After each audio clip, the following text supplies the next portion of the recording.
Activity 3, Art Analysis. Wilmer P. Sibal, Jason Antonio.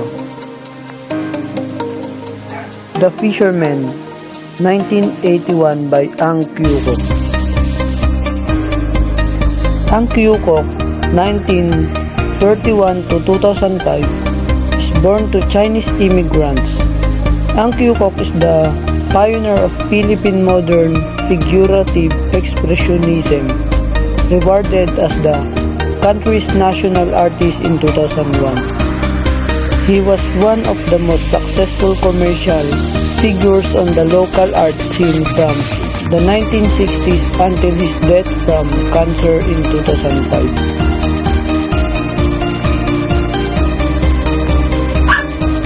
In 2017, an easel painting titled Fisherman was sold for the incredible amount of 65 million pesos in an auction held by Leon Gallery, the Philippines' most premier and trusted auction house. Made in 1981, Ang Kyu-kok's painting is measured at 40 by 80 inches, which makes a significantly wide artwork that decorates an adequately spacious wall. The painting depicts a group of 3 fishermen catching several fish with a large net during what happens to be a late afternoon as a blood-red sun hangs up in the center of artwork amidst an entirely dark brown background. The 3 fishermen are all naked and possess abstract anatomy and are portrayed in imposing but awkward poses. The fisherman on the leftmost part of the canvas is the most ordinary looking out of the trio.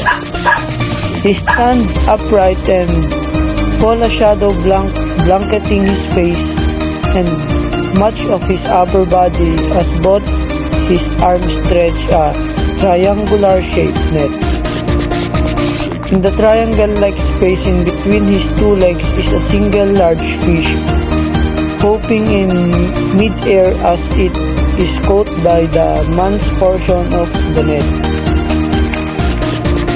The second fisherman, who is the most awkwardly posed out of all 3, can be found occupying the very center of the canvas as he takes most of the painting space. His right leg solely stretching to the right where the third fisherman can be found.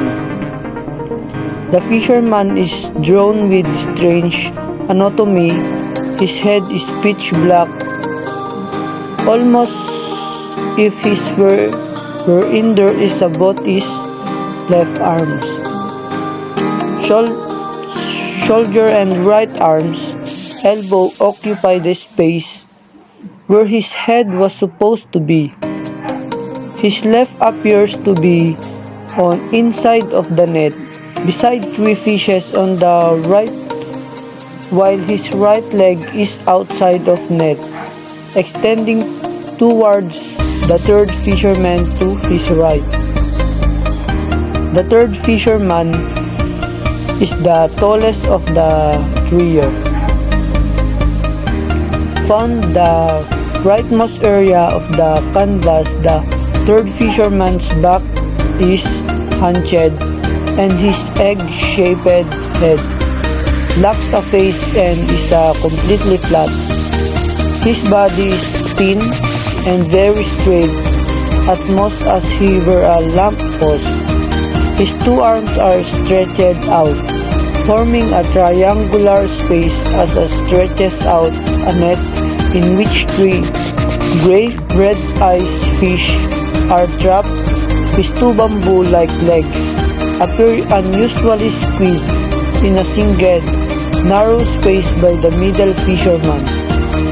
Much the painting's orange and yellow light is found in the triangular or pyramidal spaces of the large and wide fishing net.